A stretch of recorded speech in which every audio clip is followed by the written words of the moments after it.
In this video I will show you my problem with speed ramping in the editing page, even with DaVinci Resolve 20. There were a lot of misunderstanding why and when to use the editing page and when the Fusion page. So I will make the things clear and answer the most frequented questions about it.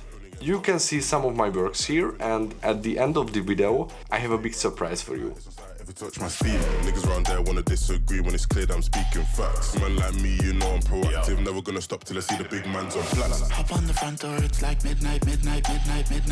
Don't lose your grip, cause you might fall out again. Off-white whip, need for speed. Let's do it! Basically, speed ramping on the editing page is a quick and great option, but it's not the best way, because you don't have the full control over the easing. If you just speed up some segments of your clips, the transition is too rough. So you need an easing, right? And here is the first problem. There is only one way to adjust the speeding curve. In DaVinci Resolve 20, you can see the keyframes here, which is a big improvement from the previous versions. The editing page is much more usable now, but the mechanics is still the same. How would you make a speed ramp which kicks off with a fast speed and gradually decelerates? You just can't, because you have limits here. I have to put on my glasses. This is the speed ramping glasses. It was a bad joke.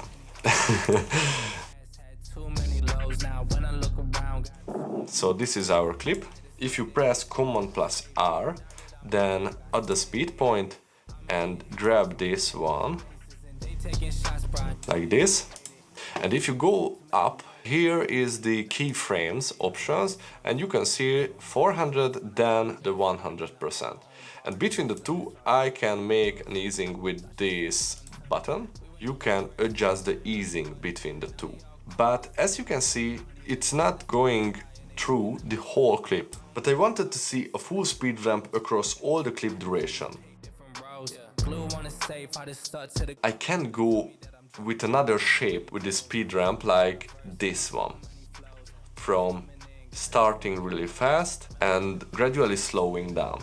The only thing I can do that adjusting this parameter, if you click to the speed point and drag this one, and it adjusts the speed but not as I wish. There is only one trick to play a little bit with the easing. If you press down Shift, and you can drag only one side instead of both. Honestly, I'm not satisfied with this result, because it's not changing the behavior of the curves. It's just better to see what's happening in the keyframe section. So it's a big improvement from Blackmagic design, but I think it could be better in the future. In the editing page, if you want to go back in time, you have some problems here. First of all, with the normal method, you just can't go under 1% of the speed. So this is our original clip. Want to make it backwards from the middle, add a speed point, and here I try to go down with this. You can see there is no zero, so I can go to minus number. So basically you can go under 1% of the speed here. We need to find another method to go back in time. There are two ways to go back in time in the editing page. The first one, go here, make a cut, remove the rest, make a copy, press R and click this box, reverse speed. This is the first way, that it goes back. But this is really linear, there is no easing on it, so in my opinion it not looks that good. We could do an easing before the reverse, but there is another problem. Speed point here, this one, make an easing. Like this. Copy, press R, reverse speed, and if you change it to replace, then it forget all of your easing.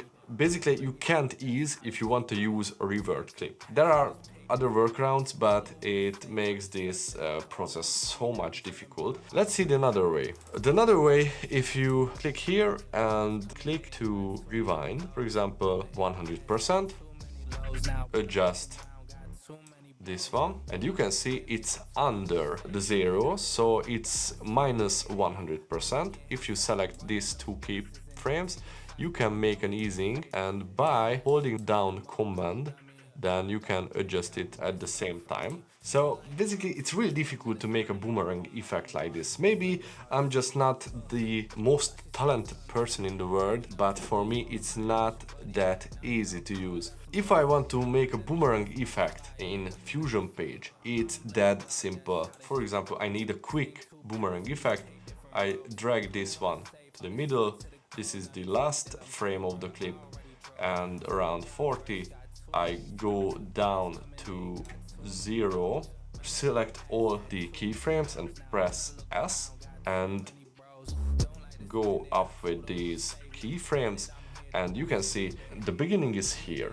It's really fast, and this is the end of our clip.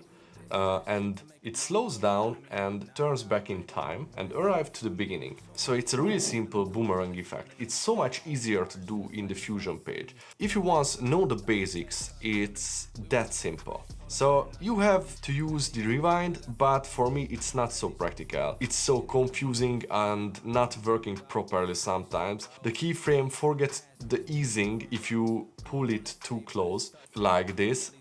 I'm driven, bro. I already drove. So diverse. Yeah, and it's a joke. It's a joke. And if you want to go deeper with this, it just jumps back to the original position. So annoying. So good luck with that. In the Fusion page, you have really clear visual indicators how the clip will behave in time. Start fast, slows down, turns back, and arrive to the first keyframe. And you have much more control over the easing. For example, if I want to make, let's say, slower, then drag this one here, Command A, press S, and you can see it's not in the middle. So we want it to be around in the middle of between these two keyframes. It's so much longer now. It's that simple. If I want to change the first part to starting from slow, so it's so much easier. Time remapping is applied on the whole clip duration, unlike the editing page where you can only speed up some portions or parts of the clip. It will not look the same. This is why it looks really smooth when you make the speed ramp in the Fusion page. If you ask me, the best way still in Fusion, but if you want a quick solution or you don't need that precision, just quick ramps, then you can stay in the editing page. I also use it a lot. But if you want to know how to make speed ramps in the Fusion page, just check this video. Bonus. If you want to make shortcuts and make the job done fast, here is the best speed ramping plugin in the market right now. It makes all the boring stuff automatically, which is a game changer, made by Carvinci, who has a bunch of great tutorials on his channel. His link's in the description below, so check it. I think I will use this plugin a lot. I don't want you to believe that I like to suck in the Fusion page, because I'm not. I don't like to spend time with manually make curves and the easing, but I like to see the best results, and this is necessary for this. So you can make speed ramping without doing any compound clips, and you don't have to waste time with unnecessary steps. A lot of you said that my method is really great and the results are awesome, but it has a lot of steps which takes time and it's not great. And this plugin basically the shortcut. I can quickly demonstrate my old speed ramping method. For example, this is our clip. Usually I start with tracking stabilization, so I go to Fusion page, I make a tracker, pull this cross to a really clear point like this edge, and then click to this track forward and reverse button. It finished, so I go to operation, match move, background only, transform it, yeah, something like this. And usually I make a compound clip by pressing Command plus E, and now I can make the speed ramp. Go to Fusion, put the time stretcher, It's like I'm running those bases and they taking shots. and I can delete the rest of the clip. And you can see it has a lot of steps to make only just one speed ramp. Usually I have to go back and forth a lot between the Fusion page and the editing page. Now with this plugin you only have to select the best part of the clip, stabilize it by tracking on the Fusion page. This is the first and last part when you have to use the Fusion page. We don't have to do this back and forth manual adjustments, so you have to only press Command plus R, drag this as you wish. Now you can put the plugin which makes the hard part instead of you, like this. You don't have to leave the editing page anymore. Just select a speed ramp preset from the list. For example, this is the basic one, fast at the beginning, slows down and fast in the end. Or if you make reverse basic, slow at the beginning and fast in the middle and slows down again. Really great without any manual keyframing. Bro, this plugin is a lifesaver, I think. It's better and quicker than I can do it in the Fusion page manually. And the best part is that if I want to change the clip duration here, for example, in a boomerang effect, here I have to do it by hand, like go to the Fusion page and I have to manually adjust it, cut here, and this is the method how I can change the clip duration in my original method. But with this plugin, if I want to change the clip duration, for example, from here to here, just this one, and it automatically adapts to your clip length. I'm really amazed. So if you ask me, this is a true game changer. It will completely changes my workflow. I don't have to make compound clips. I don't have to adapt my clip length on the Fusion page. I can do it on the editing page. And you know, speed ramping is not speed ramping without motion blur. So there is another plugin from DaVinci which helps you to create really creamy and smooth motion blur by one click. This is our DaVinci Ultra Motion Blur plugin, drag and drop. It has automatic motion blur and manual motion blur if you want to change it manually, linear, radial, centered, zoom blur with easing also, but I want to use it with automatic motion blur. This is also a really hardware heavy effect. I recommend only apply it when you're in the last stage before rendering. So you can see the motion blur here. Turn off this plugin and turn it on again. It looks really nice.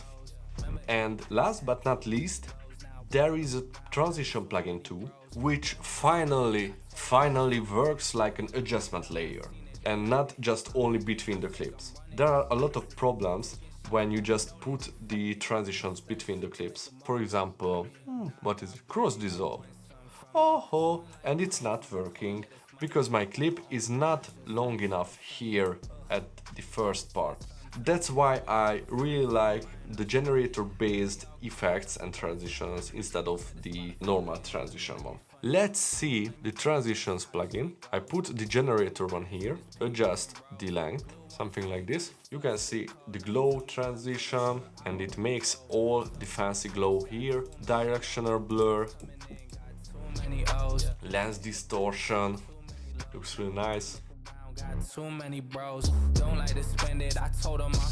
So guys, overall, if you're in a hurry and you just want some quick ramps, you can easily do that on the editing page. The new DaVinci Resolve 20 with its keyframe editor, it's even better. But if you want to create decent speed ramps without spending any money, you can use the Fusion method as I demonstrated earlier. But if you want the best and smooth experience of the Fusion speed ramps while being as quick like working on the editing page, then I highly recommend this plugin to you. That's all for today. If you want to see my most used plugins, then check this next video. Peace!